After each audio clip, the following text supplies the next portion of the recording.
So we are in Ezra Perek Tet, Ezra chapter 9. I think we've decided that the year ends on June 20th. I think that's what we ended up with. Sorry? No. Oh, no. June 20. So what that means, though, because after that, certain people have to go to their cottages. So what I would like to do, though, is get through Ezra. Right? At least 50% of the commitment should be completed. So there are more chapters in Nechemiah, but a lot of it is old hat by the time you finished Ezra. So really, though, we have ground to cover. Oh, you know what? I do have a spare sheet still. Oh, I have one too. There you go. And there's one here. Okay, so if anyone needs more, we have a couple floating around. I will also note I left flyers there for the Beit Midrash dinner, which I assume you've all heard about by now. But once again, it's our annual fundraiser, and it makes all of the different classes that we do, Harusas, Toronto Torah, weekly emails, and so on, possible. So enough for that. Chapter 9, we began on this 2 weeks ago, before Shavuot, with the topic of intermarriage. And what we said when we're talking about intermarriage is Jews marrying the nations who are around them. We already noted, because we read the parallel passage in Malachi, that there's some dispute as to whether we're talking about marriage between the Jews and their non-Jewish neighbors in Bavel, in Babylon, or whether we're talking about marriage with the non-Jewish neighbors in Israel, and whether this may be referring even to the Samaritans. We are going to see that the language of the text makes it sound a lot more like the latter, that we're talking about marriages entered into after they come back into the land. We already noted that would explain why Ezra reacts with such shock, like he's never heard of this. If these were marriages that were going on in Babylon, they wouldn't have been news to him. He would have, someone would have protested then, even if he is not personally hanging out with people who are doing this. Nonetheless, he would have heard about it the same way he heard about it now. So it really does seem more strong to take the view of the Medrash in Bereshis Rabbah, which says that these are marriages to women who are in the land. And as I said, we'll see in the Psukim, in the verses themselves, it sounds that way. But what I want to start with is a question which, in certain circles, would be like, what are you talking about? Why is this even a conversation? But I think it is important to understand, particularly because most people aren't aware of the background on it, and that is the question of what's wrong with intermarriage. So you hear already, you hear the reaction and the surprise, but really, when you get down to the question from a Jewish law perspective, if a Jewish man or a Jewish woman says, I have this great non-Jewish neighbor, she is wonderful, ethical. They're going to allow me to keep all of my mitzvot. They won't go into the kitchen, or they're going to honor my practices. Whatever system you want to create for this. I'm going to still go to shul, and even going with something we have to get to, which is the issue of matrilineal descent. So, let's say it's a Jewish woman and it's a non-Jewish man, and she says, and he's fully willing to raise the kid as a Jew. He has no problem. He just personally himself does not want to accept Judaism. He doesn't believe in it. He doesn't want to be dishonest and pretend that he does for the sake of conversion. So he's going to be who he's going to be, and but he's not going to keep me from doing it. Have you broken any rules? So clearly we think so. Because Ezra has to think so, because otherwise his reaction doesn't make any sense. No. I only gave the one case of the Jewish woman because of the matrilineal descent for the child. That's all. So, clearly it's problematic in terms of the values of Judaism, in the sense that if it's a Jewish man who's marrying a non-Jewish woman and you take matrilineal descent, that means that he's not going to produce Jewish children. And that's a very, very important point for us. The idea of producing the next generation is critical. So you could say he's not living up to his requirement in that regard. You could say that it's going to be very hard to keep a proper Jewish home, even if it's the other way around, and it's a Jewish woman with Jewish children, because the kid at the end of the day is going to know that daddy's not into all of this. And as a matter of fact, daddy isn't Jewish altogether. that's going to, that will create certain problems. But can you point to a biblical verse that says this is off limits? Janine? No, I'd say the opposite. If you think about it, spoils of war. If a man sees a woman, well, does she become a? If he No, wants Eshet to, it's Yifat. discouraged, but is Right. it a lot? But, So Eshet Yifat Torah involves conversion. oh, it is. That's the way it's understood when it says she cries for her mother and father and so on, that there's actually conversion involved. But conversion as a result of wanting to get married, not marrying a convert, So it would appear. not someone who converted out of Correct. ideological. Correct. But it's allowed then. No. Well, Eshet Yifat Torah, the case of the prisoner of war, without getting too far afield, is strongly discouraged. What is done is to effectively discourage what often happens on the battlefild by imposing a 30-day waiting period on him. And then saying, if you're still interested after 30 days, go ahead and live together. But it's going to be a Ben Soroma, right? That's another issue with the beginning of Parshas Ki Tetzei. Yes, Elisheva. So I don't know if it's not exact. I don't know if this is actually, you're not allowed to do this in Torah, but isn't there something about that if you're from a certain Shevet, you should not marry somebody from another Shevet because each Shevet has their own parcel of land and you get things complicated if you don't. So isn't there somehow that prohibition? So we're actually good with that. We're good with intertribal marriage. There is the issue that comes up in the wake of the daughters of Tzlachad. Once people realize that in the event that there's no son, the daughter is going to marry whatever the daughter is going to inherit whatever the family's land is. And if she's from Menashe and she marries somebody from Yehuda, then you're going to have a chunk of Menashe land in the middle of the broader Menashe territory that's going to have a little postage stamp is going to have Yehuda on it, and it's going to create chaos. So there was concern in that generation of whether they'd be allowed to marry other men from other shvatim, from other tribes. But as a general principle, we're good with the idea of them marrying outside of their tribes. So I need to set out the parameters for this conversation. First of all, we're not discussing anything before Sinai. Meaning, to say to me that Moshe marries the daughter of Yitro, I don't care. Because at that stage, there is no covenant. There is no issue of who is a Jew, so to speak, and an inherited brit entered into. There may be certain mitzvot that are practiced before the Torah is given. So, Avraham does Brit Milah, and we are told that that's a mitzvah now for all males down the line. But there's no sense of this person is now a Jew because they were born from Jewish parents. We do have sorry? I whispered to Gita that not all of Solomon's wives were Jewish. Solomon's wives we do have to deal with because they're post-Sinai. That's right. So they do have to be part of the conversation. Yes. You could throw in Shimshon's wives also. Yes. But what we do have, Were the wives Canaanites, or were they? Which wives? These intermarried wives. What? Good question. Good question. We have to come back to it. It's a very good question. Hold the thought. We do have a very clear message going back to Breshit against marrying those who represent idolatry. Esav's wives are described as being a source of bitterness for Yitzchak and Rivka. Avraham does not want Yitzchak to marry a Canaanite, right? He gives very strict instructions. Lo sikach isha livni mibnos haKanaani. Do not take Canaanite women for Yitzchak. Rivka doesn't want Yaakov to marry a Canaanite either, although that's also part of her plan to get him safely away from Esav. But she echoes this idea that the Benot Haaretz, the women of the land, are no good. So we have a sense of values in terms of who you pick, but that's not a matter of ethnicity.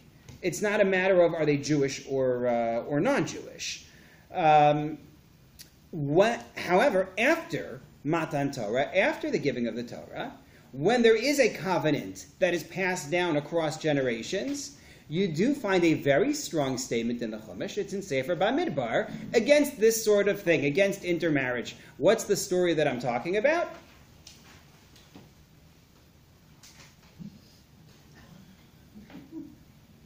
Uh-oh. Yeah, Zimri and Cosby, there you go. Right? They after the incident with Moab, right? After the incident in which Bilam tries to curse the Jews, you then have a situation in which the daughters of the women of Midian and Moab come out to seduce the Jews, and a fellow by the name of Zimri becomes involved very publicly and visibly with Cosbi, who is from Midian, and Pinchas kills them and is praised for doing so. Now, it was not a marriage situation, but why would that make any difference? In other words, that already tells you that there is something wrong here. There is a problem here. Could you say that that doesn't mean that intermarriage is always prohibited, but what was being done then and the way it was being done was the problem, and therefore his intervention was not a function of a law against intermarriage, but it was a function of a rebellion against Moshe that's really going on at that point, and a drawing near towards the Moabite idolatry? Maybe. But I think you have to consider that case and ask yourself, is that precedent? Does that demonstrate anything? In terms of the marriages of foreign wives, Shimshon with the Philistine women, Shlomo with the women from various nations, none of whom are Canaanites. That's a side note. So there, when the sages look at it, they assume that this was a case of conversion. There's more to discuss in Shimshon's case regarding this, but the general assumption is that in both cases there was some type of conversion involved, whether it's what we would call an ideal conversion, or I'm going to get to marry the king of Israel and cement peace between my nation and these Hebrews, is another story. But it is assumed that these are conversions on some level. But noting that we're eliminating everything from before the Torah is given, just counting from then on, the only verse that we can find biblically that states anything resembling a clear prohibition is the one that I note for you on your sheets in source number 1, and that is from Dvarim, Deuteronomy chapter 7. If you are using the Stone Tanakh, take a look, please, on page 445. Okay, the beginning of chapter 7.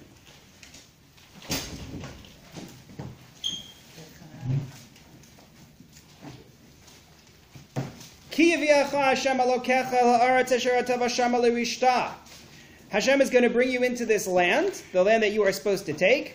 V'nashal goyim rabim mipanecha. He is going to cast down many nations before you. Chiti, Girgashi, Amori, Knani, Prizi, Chivi, Yevusi. Everyone have it? Okay. Shiva goyim rabim v'atzuma mimeka. These 7 nations who are greater and mightier than you are. Unsanam Hashem alokecha lefanecha v'hikisam. Hashem is going to put them before you, and you are going to strike them. Hacharem tachrim sam lo sichros lam bris v'lo sechanem. No covenants, no deals. Separate discussion about ethnic cleansing another time. Not that it's not a fun discussion to have, but right now we have one elephant we're dealing with. We don't really need 2. But that's the state of war that you're in with these nations, and then you get pasuk gimel, sentence 3. V'lo sischatein bam. You shall not marry among them. Bitcha lo sitein livno. Do not give your daughter to his son. Uvita lo sikach livnecha, and do not take his daughter for your son. So marriage with them, both Jewish male with non-Jewish female and Jewish female with non-Jewish male, is prohibited. Pasuk Daled, sentence 4 concludes this point. Ki asiras bincha me'acharai, because he's going to lead your son away from me, God. Ve'avdu Elohim acherim, they will worship other gods. Ve'charav Hashem bachem v'shmidcha maher, God is going to be very angry, and he will destroy you quickly. So, that is the source for a prohibition against Jews marrying non-Jews. But go ahead and tell me why this is not a good source. You know why. Yeah. First of all, it's just talking about those 7 nations. Yeah. It's talking about the 7 nations. It didn't mention anybody else. It did not mention the Egyptians. Mind you, they have their own verse elsewhere in Deuteronomy, right? About not marrying them until the 3rd generation. So Egyptians can convert to Judaism and marry other Egyptians who convert to Judaism, and then 3 generations later, they can marry in among everybody else. So Egyptians we didn't necessarily need to mention because they're going to get their own verse. But we know all sorts of nations who don't make it in here. And when you look at the verse in context, You're coming into this land. You are in a state of war with these nations. It really sounds like it might be specific to those populations. Francis. Well, because Sorry. consider 7 a symbol of totality. Could that be inferred that 7 means, well, not just the Canaanite nations, but the totality? So it's an interesting argument that 7 would be the totality, except that it enumerates them by name.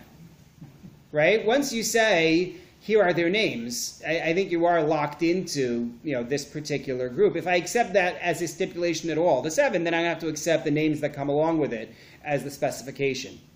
Go ahead. It seems to me that this is dealing with the strategy of war. Yeah.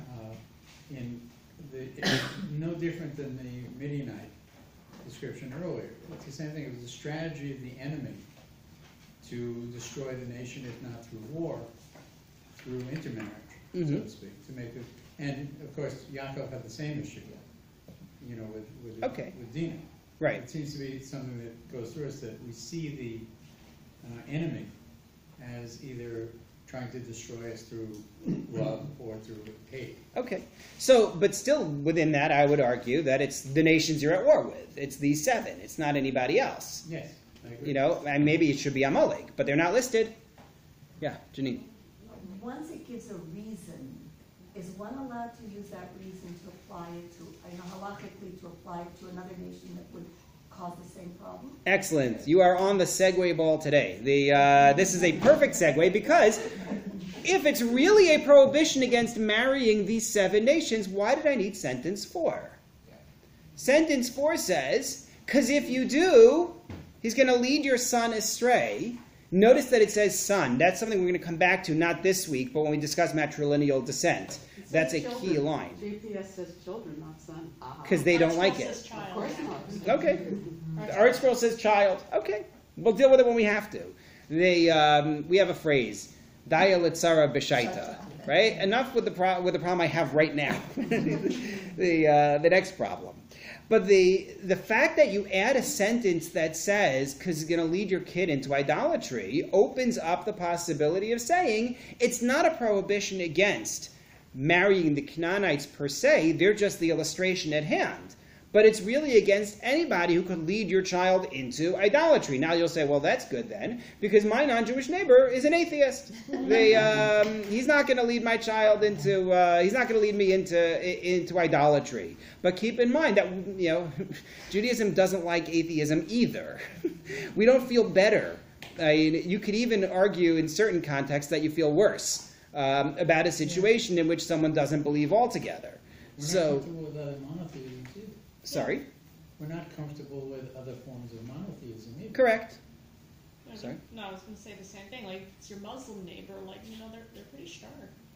Yeah, stark isn't the problem. I'm just saying, like, halakhically, politically, yes, it's problematic, but halakhically... No, because what they teach at the end of the day is contra Torah. It may not be, you may not fit it under the narrow label of worshiper of stars and constellations. Nonetheless, it ain't Judaism. They have other boxes that are not being checked. So the question is, how do you read this? So take a look at source number 2, which is where this debate is brought in the Talmud, and indeed, we see 2 views.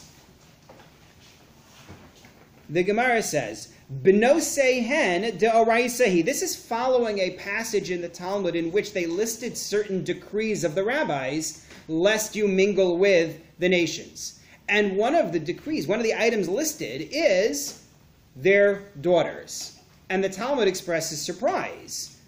What do you mean there's a decree against their daughters? It sounds like a decree against marrying their daughters. That's a biblical prohibition. Dichsiv lo sischatein bam, because the Torah says you shall not marry among them. We just read it. To which the first view brought here in the Talmud says no. De'oraisa sheva umos. The biblical prohibition. That's only for these 7 Canaanite nations. Aval sharav de kochavim lo doesn't apply to other idolaters. V'asuinu, along came the rabbis, v'gazara afilu d'sharav de kochavim, and the rabbis extended the prohibition and said there is a decree against marrying anyone from other nations as well. To which the Gemara then says, Ula Rabbi Shimon Bar Yochai. What about within the view of Rabbi Shimon Bar Yochai? Rabbi Shimon Bar Yochai is known in the Gemara as having a view which says that you can be Doresh Tama Dikra. Doresh Tama Dikra means that when the Torah says to you, do this or don't do that, it is legitimate to analyze what the logic behind the mitzvah is, and even to use it to influence the contours of the mitzvah. That's Rabbi Shimon's view. Generally speaking, not followed, but that's Rabbi Shimon's view. So Rabbi Shimon is going to argue here, I didn't need sentence 4. Because I would have already known from sentence 3, where he says, don't marry them. Obviously, the concern is that they're going to influence you to idolatry. That would have been my natural deduction. So what is sentence 4, therefore? So the Gemara continues. Rabbi Shimon bar Yochai's view is that the verse that says, he's going to lead your children, or your son, whatever it is, away from me, that includes all who cause straying, meaning any nation. In other words, Rabbi Shimon bar Yochai's view, which is going to be the halacha here in the Shulchan Aruch, but Rabbi Shimon bar Yochai's view is that the biblical prohibition is against marrying anyone from the nations. Then what was the rabbinic decree? So the answer the Gemara concludes with is, at least at this stage, there's more discussion in the Gemara, is that maybe the biblical prohibition is to do it in the manner of marriage. They're going to live together with a formal agreement, they stay in the same house, and so on, whereas the rabbinic prohibition is to do so in a promiscuous way. That perhaps is the distinction that he would draw. But what you see here, without going into the whole Doresh Tama Dikra discussion, it's not as germane for our piece, is that there are actually two views in the Talmud. One view is that it is biblically prohibited, in which case I understand what Ezra was doing. Right? They came to him and said, Ezra, the nation's breaking the law. They're all marrying Canaanites. Well, they're not Canaanites. I'm sorry, I should note that. These are not Canaanites. Even if they are Samaritans, they're not Canaanites, because the Canaanite nations are long gone. Right? That was the whole import-export deal, where the Assyrians got rid of the residents of the land as part of their conquest, and they brought in nations from elsewhere. We listed them when we talked about the origins of the Samaritans back in chapter 4. So these are not Canaanites. So they come to Ezra and they say, they're marrying people from who knows where, and Ezra is horrified because he says, we have a biblical law on the books. You can't do that. So if I take the view that it's a biblical prohibition, then I understand Ezra's take. So basically, I think I flipped it in reporting it here. Rabbi Shimon bar Yochai is the one who says it's biblical. If I take the view that it's biblical, then I understand why Ezra was so horrified.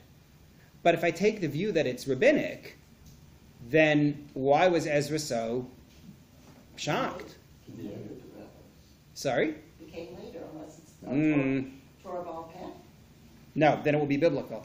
Even that which is not found in an explicit verse, but we have by tradition going way back, has biblical status.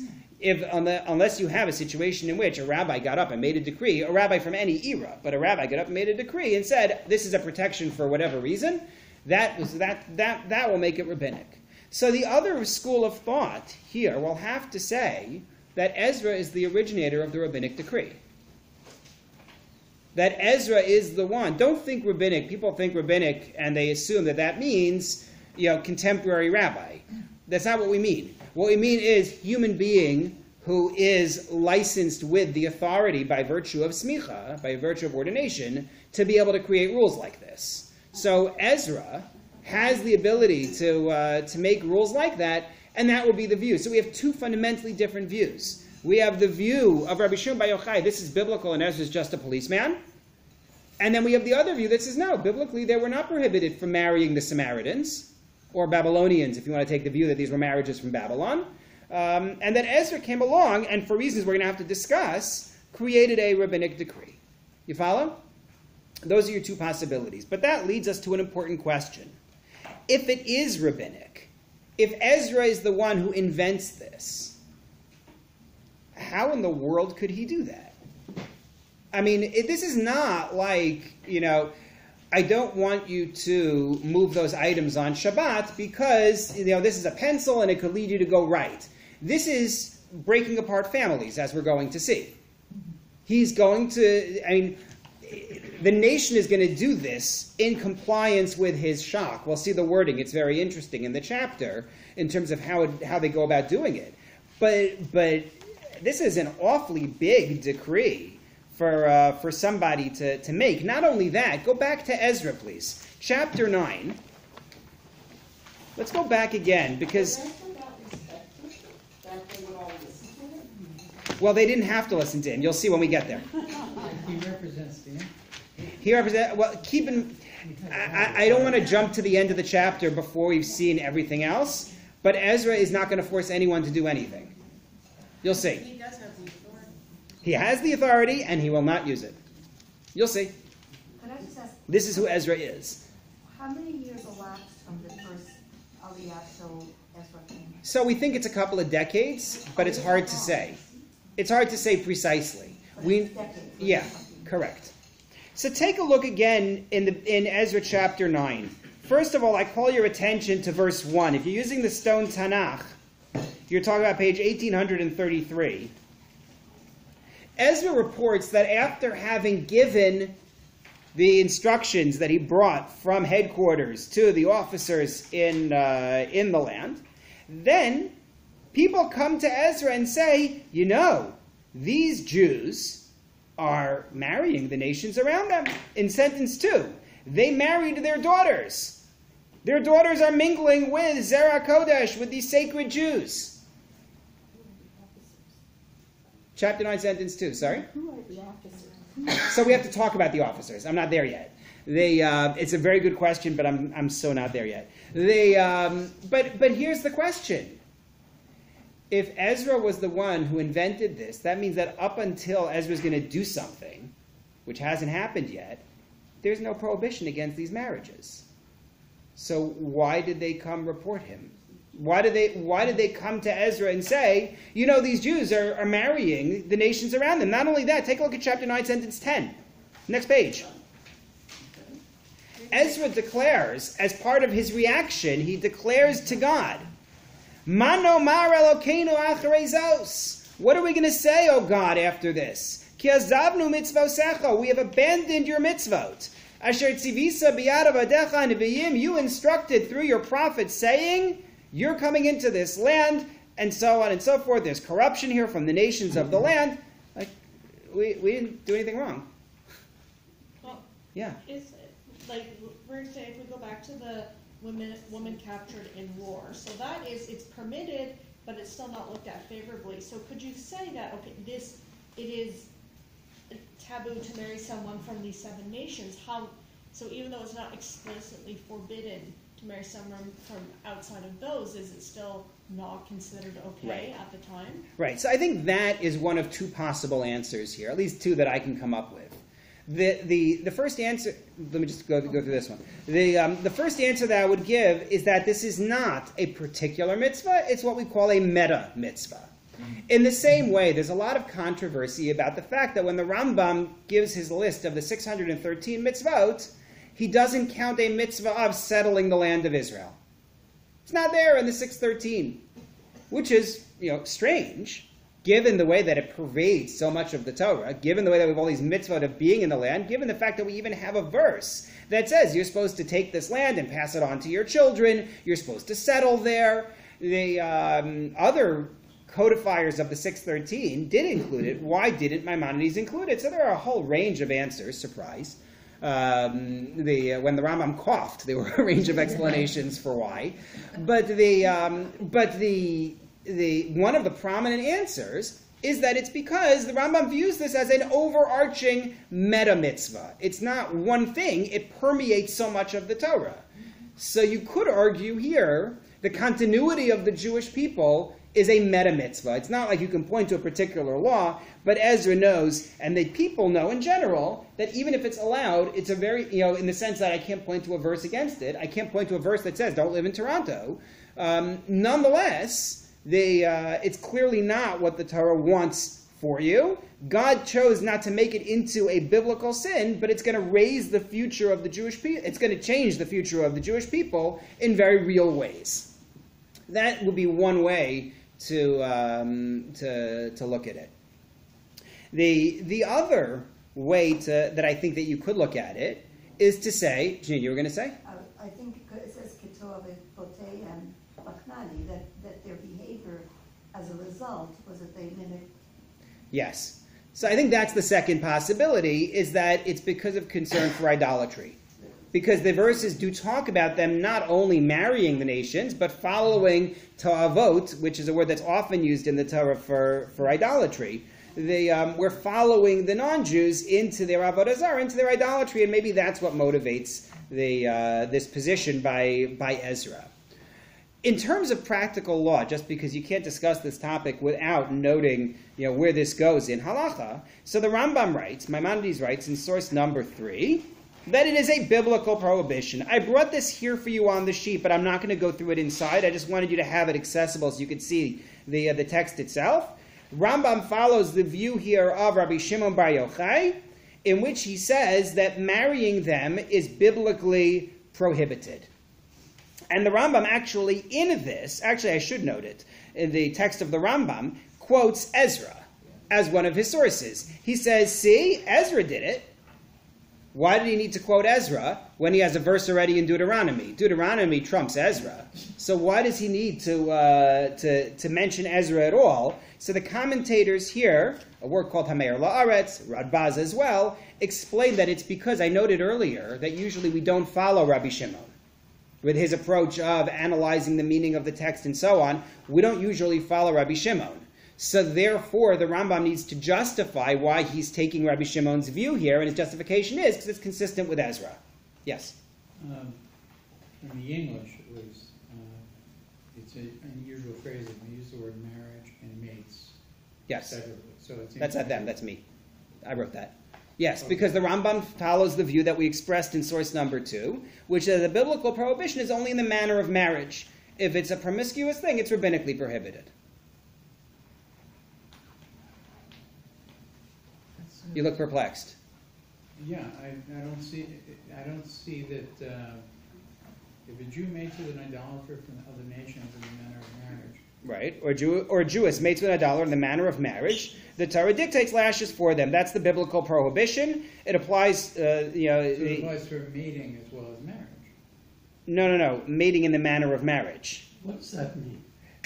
It means that you set up a long-term relationship. It's not just a one-night stand. Yeah. If you have particular questions about particular relationships, we can discuss after. Common law. But they are only talking about idolaters, and if somebody is not considered an idolater but a monotheist, So, right. that's not being addressed here at all. Any belief system outside of Judaism will qualify for this. Even if they're not idolaters. Even if they're not idolatrous, even if they're atheist, even if they're Muslim, it doesn't make a difference. Yeah, you have to remember, this goes. I gave a class years ago in my shul in Pennsylvania. Actually, it was a UJA program called "Encouraging Intra-Marriage." It was about encouraging Jews to marry Jews, because I was very frustrated with the tendency that exists for people to do their fighting against intermarriage by thwarting their children. If you marry someone who isn't Jewish, I'm going to whatever, or, it's a betrayal of the Holocaust. It's whatever it is. And the point of my session was to say that when children see that their parents live a joyous Judaism, that they benefit from it, that it's a rich experience, then they'll want to emulate it. In the event that you don't provide them with a model they'd want to emulate, warning them, if you do this, isn't constructive. And there's more to be said, and I wasn't claiming that anyone controls what their children do. At the end of the day, there are a billion reasons why people do what they do, and contrary to Freud and others, a lot of it doesn't go back to the parents. The best proof of that, of course, in the Torah itself is Yaakov and Esav, who are twins, and they have the same parents, and yet go off in radically different directions. That was my pitch, was basically to create a home which encourages intramarriage. And at the end of the session, there are like 2 minutes left in the session, and a woman very respectfully raises her hand and says, "That was a great session, Rabbi. Now I'd like to give the other side." I didn't know there was another side. It wasn't on the agenda, but she asked. I said, okay. And she described her personal situation in which she was a Catholic who married a Jew, and they have children, and they want to send their kids to a day school, and she is committed to raising the children as Jewish, but she doesn't feel like she wants to convert. She feels it would be dishonest for her to convert. So this was her pitch, and I'm left with now the opportunity to respond, and I'm thinking, what in the world am I going to say? And then a bolt of lightning, thank you God, comes down, and I ask her, so would you say that your experience reflects the majority of such cases? Do you think that that's normally the way it works out, where the husband gets to continue to practice Judaism, the kids are going to be raised as Jews? Leave aside that they were her kids, and I believe in matrilineal descent. That wasn't the point. But do you believe that that's what happens in the majority of cases? She had to acknowledge no. Parenthetically, since then, her family and I have become great friends, and yeah, there's more to the story. The kids convert. I'm not discussing that because, in case anyone ever watches or hears this and knows who I'm talking about, there were a lot of people at that class. I'd rather not go into it. But the point is, the point that I am making is that realistically, this goes back to Susan's point. The issue is not only will they be led into idolatry, but are you going to create a Jewish home? This isn't about racism. I can't stand people who don't have the same grandparents I do. This isn't about we're better than them. I say it because of the Joe Lieberman interview. Remember that story? When Joe Lieberman was running for vice president on the Gore ticket, so Larry King had him on his talk show, and he stumped him. Larry said to him, how can you be the vice president for the entire United States when you wouldn't let your daughters marry a non-Jewish man? How does he know that? Right, so it was actually done as a question and answer, like, would you let, which is no better. You can't let a kid do anything or not. Yeah, whatever. And that's another story as well. But the point is that the issue is not we're better than they are. The issue is that fundamentally your kid is going to marry somebody who is not Jewish, however wonderful they are as human beings. At the end of the day, if they were really committed to continuing Judaism, to raising Jews and having a Jewish home, then they would become Jewish. And if they're not, that's their right. But you can't say, well, now we're going to have a wonderful Jewish family as a result of it. That's a very hard thing to say, notwithstanding the fact that you may have 1 in 1,000 who has actually succeeded in doing so. But going back towards where we are here, that's my answer regarding the question of what if they're not idolaters. So Rambam quotes Ezra and says that it is a biblical prohibition in a case of marriage, in a marriage type of a framework. Interestingly, the Tur, Rabbeinu Yaakov ben Asher, author of A Major Code of Jewish Law, in source number 4, rules that it's rabbinic. He rules against Rabbi Shimon Bar Yochai, and he says that it's rabbinic. There is one famous halachic work written by somebody by the name of the Maharam Shik, who says that can't possibly be what the Tur meant. Didn't he know about Pinchas? How in the world could he possibly? He says that's not what the Tur meant. There must be some other way to read his words. Nonetheless, it seems very clear. When he says Kuthite here, it just means non-Jew. He's dealing with the church's censors, and therefore it's better for him to say Kuthite, because we're not Kuthites, as you were. But when it comes to the Shulchan Aruch, the Code of Jewish Law, in source number 5, the position is indeed that of Maimonides, that of Rabbi Shimon Bar Yochai, that it is a biblical prohibition. Rabbi Isserlis, the Rama, is still in that same source, notes the dissenting view, but he's not adopting it. He just says, you should know there is another point of view. So when we're dealing with this issue in Ezra, this is fundamentally what we are facing. Either a biblical prohibition of don't marry in among the nations around you, and Ezra is horrified to find out that's exactly what we're doing, or Ezra says this is really bad that they're marrying everybody around them, either because it's against the overall themes of the Torah or because it is causing them to worship idols. I better do something, and he institutes a rabbinic prohibition in order to get people in line. Those are your two possible versions of what happens in this narrative. Clear? Elishava? Yeah. For according to that version, then Ezra knew that they were worshiping idols? According to that? It sounds like it in the text. Even without that version, it sounds like it in the text. Yeah, when he uses the terms, the ta'avot of these nations, that I think is fairly clear that it's avodah zarah he's talking about. It's idolatry that he's talking about. Rabbi Osterker and then Susan. Yeah. The penalty is lashes. Do we just assume that the marriage is dissolved as well? The marriage is not recognized. The marriage is not recognized by Jewish law. There's no such thing as kiddushin with someone who isn't Jewish. It's an institution that's created for Jews and Jews. So there's no contractual relationship that has to be severed. Correct. If they have a financial agreement between them, they better take care of it. But that's not a Jewish law issue. That's a general issue. Yeah, Susan. Well, Ezra would know that all the people who weren't Jewish were idolaters. He didn't need to be informed that they were. He may have need to be informed at the intermarriage. Oh, he's talking about the Jews becoming idolaters. Oh, I see. Yeah, that's the idolatry reference. Okay, so the report comes in of this intermarriage. It is unclear what the date is at the start of this chapter.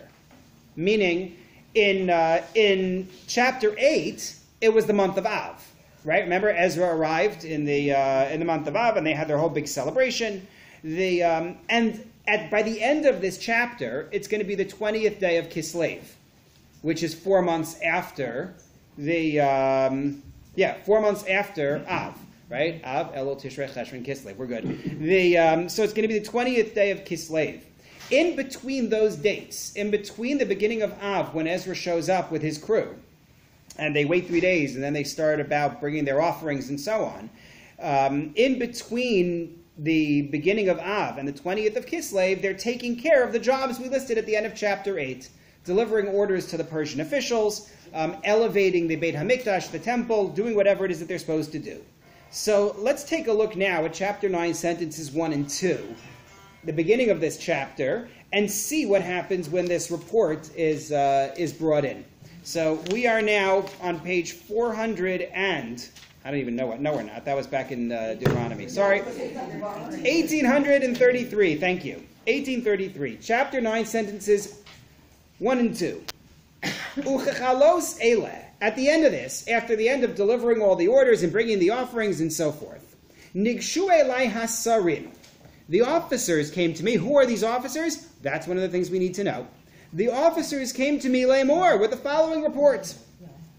Lo nivdilu ha'am Yisrael v'kohanim v'halaviyim me'amei ha'aratzos.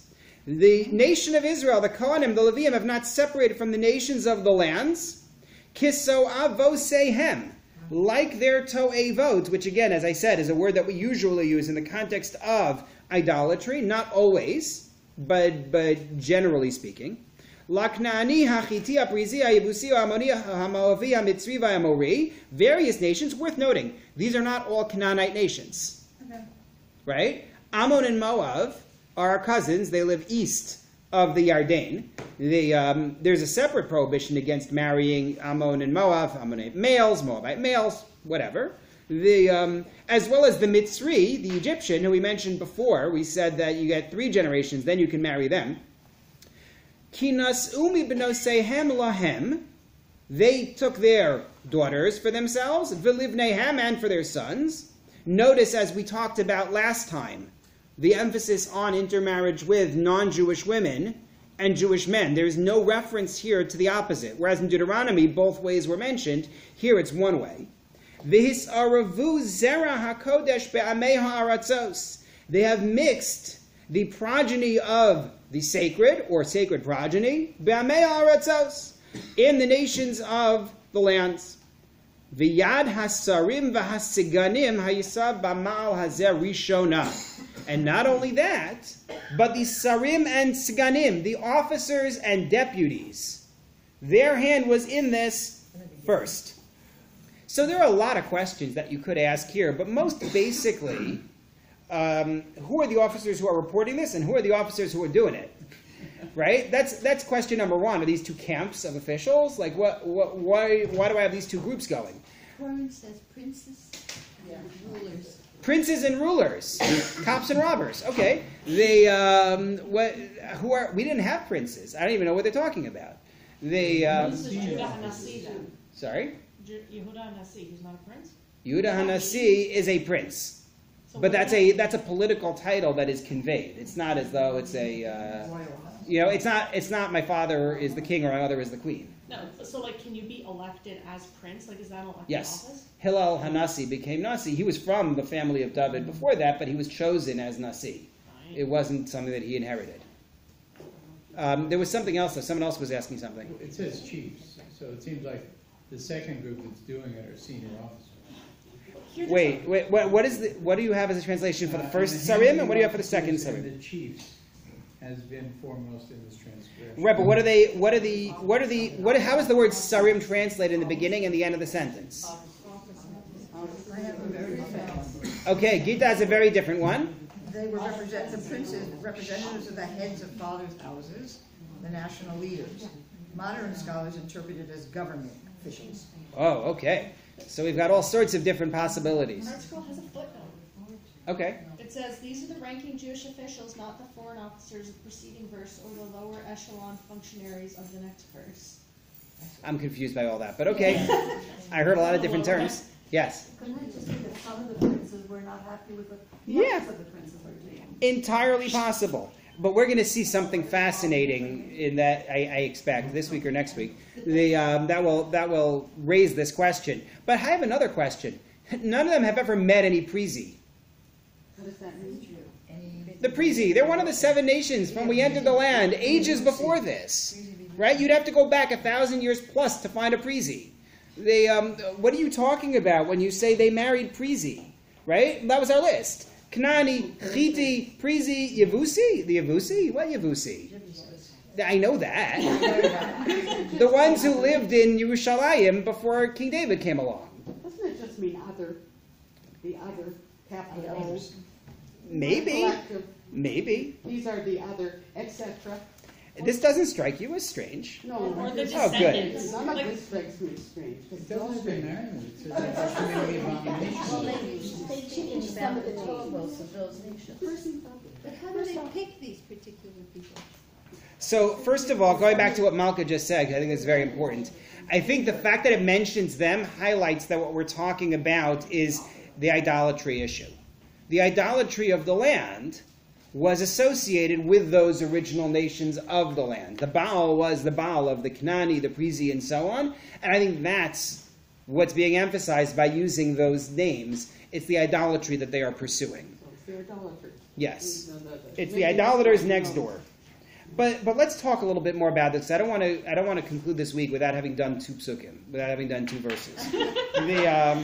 but We did learn things, true.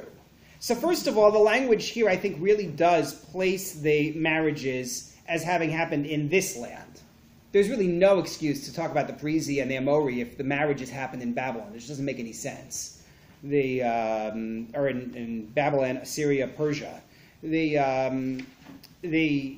I think that's a really important point.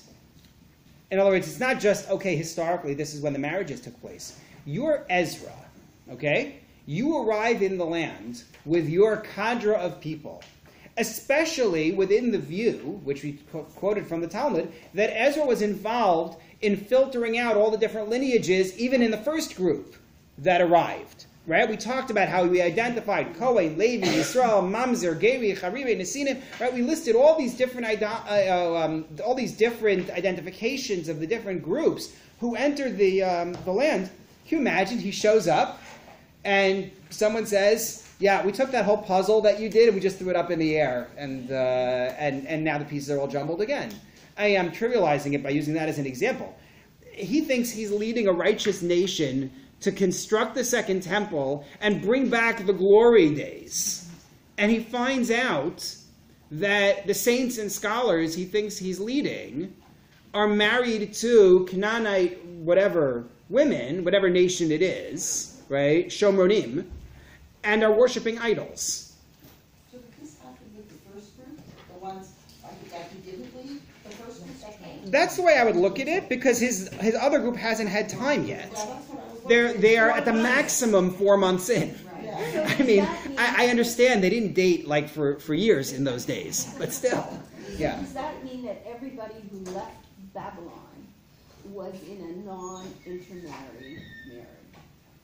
No, not necessarily. First of all, we had some who were halachically Jewish from those who came. Well, that's right. You had the servants of Solomon or whatever. But there you go. So you started a problem But they're on not the intermarried. way.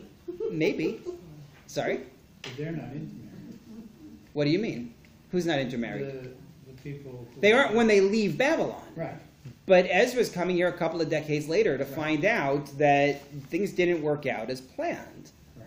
I think that's a very important point. I don't think this is a minor point. And, by the way, the officials are the first in line. Yeah. What do we know about numbers? How many people are we talking about?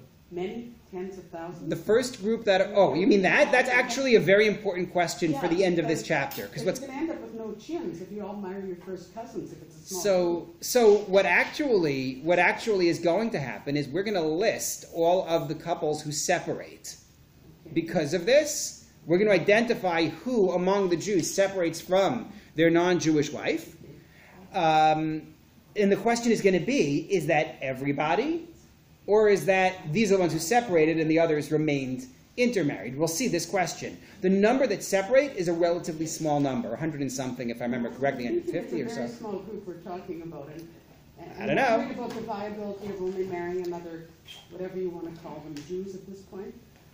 Well, Is it, do you know that? You know what so I'm saying? I understand what you're saying. Well, let's take a look, because I have so much to see here, and I want us to actually see it.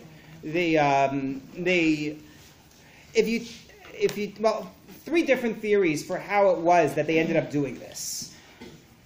The first theory is the most obvious, which is this is simply revisiting the same problem from the period of the Shoftim, of the judges. When we came in under Yehoshua, we spent 28 years being led by Joshua, and everything was good. Then you start the period of the judges, and it's a disaster. We went native, we became like the nations around us, and all sorts of problems ensued. And so the simple approach would be, they were good when they started, and then things went bad. That would be one approach. Dat Mikra offers another interesting approach in Professor Eli Tzur's commentary. He writes, not Professor Tzur, sorry, Mordechai Kavod is the one on Ezra. Take a look at source number 6. He says, it was simply a miscommunication. Sarei Yisrael lo chashvu kain. Ezra thought that the biblical verse applies to all non-Jews. The officers of Israel didn't think so. They thought it's just the ones who are mentioned in the Torah who are off limits. It was just a simple misunderstanding. This is called Dan Lekavzavus. He's judging them favorably. We're going to see at the end of the chapter, or the end of the next chapter actually, they're going to bring an offering to atone for their mistake. But we've already discussed the idea that offerings generally are brought only for accidental sin. So doesn't that show that Ezra viewed them as simply mistaken? So they misunderstood. Okay, that's another approach. I'm not sure how you resolve the idolatry piece of it, but that's a second approach. The third approach I thought was just absolutely fascinating. I came across this by accident some months back. I don't remember, it's a year ago. But when I knew I was going to be teaching Ezra, I put it in my notes and said, you got to come back to this. This goes back to the brother Daniel case, which I'm not going to unpack at length here, but suffice it to say it was the trigger case in the 1950s for a great debate of who is a Jew in Israel, who qualifies for the law of return, and it led to Prime Minister Ben-Gurion sending a remarkable letter to dozens of Jewish scholars of various stripes in Israel and around the world, asking them for input on key questions of Jewish identity, including the question of matrilineal descent, and the question of what do we accept for Jewish identity when somebody has embraced another faith? Can they still be considered Jewish? There's a remarkable book called Who is a Jewish Identity, Who is a Jew?, which was put together, which includes the original letters from many of those who were consulted, translated into English. Rabbi Baruch Litvin put together this book. He's also known for his book, The Sanctity of the Synagogue, on Mechitza, where he archived material on Mechitza from a great debate in the U.S. in the 1950s. So he also put this together, archiving the letters. And take a look, please, at the letter here that he quotes in source number 7. One of Prime Minister Ben-Gurion's letters went to Rabbi Yosef Kahaneman. Rabbi Yosef Kahaneman, I believe, was Rosh Yeshiva in Ponevezh, if I remember correctly. He's Ponevezh, yeah. Ponevezh, major yeshiva that migrated from Europe to Israel. Migrated to Israel. So the question went to him among the dozens, and look at what he says as part of his response. He says, Joshua stood up and warned the people, pointing to the utter destruction which would be the result of intermarriage in our holy land. The issue came to the fore again in more poignant form during the second immigration in the days of Ezra, 70 years after the destruction of the first temple. About 40 years prior to the return of the exiles, all was still, as recorded in the prophets. Literally, no bird chirped in our land. Only a fraction of the people returned from Babylon. The majority preferred to stay behind. As yet, they had not overcome the horrors and the pain of destruction. The picture of the wasteland was ever present before their eyes. It seemed that the rescue of people and land demanded a temporary departure from halakha with respect to the heathen women and their children. You follow what he's suggesting? It was a policy decision. There were indeed among the leaders of the people men who took this point of view. As it is recorded, the hand of the princes and rulers have been first in this faithlessness. The expression, the hand of the princes, points to the fact there was a definite policy with regard to this national disgrace, presumably undertaken by the leaders for the purpose of strengthening the people. It was a plan. It reminds me of the reform movement in the U.S., which at one point came out with a statement that you need to accept intermarriages in order to bolster the numbers of the Jewish people. So that's what he's claiming, and he wrote this before that ever happened. But he's claiming that that was the theory of these leaders. So what emerges then is that you actually have two camps in the leadership. Some who say this is what we need to do, and others who, when Ezra lands, say to him, we have a problem. However, Ezra the scribe with his pure spirit foresaw the seed of utter destruction for the people, and so on.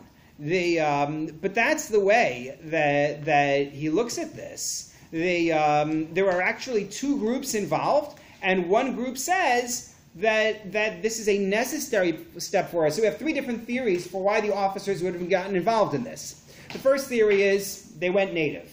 They assimilated, and that's that.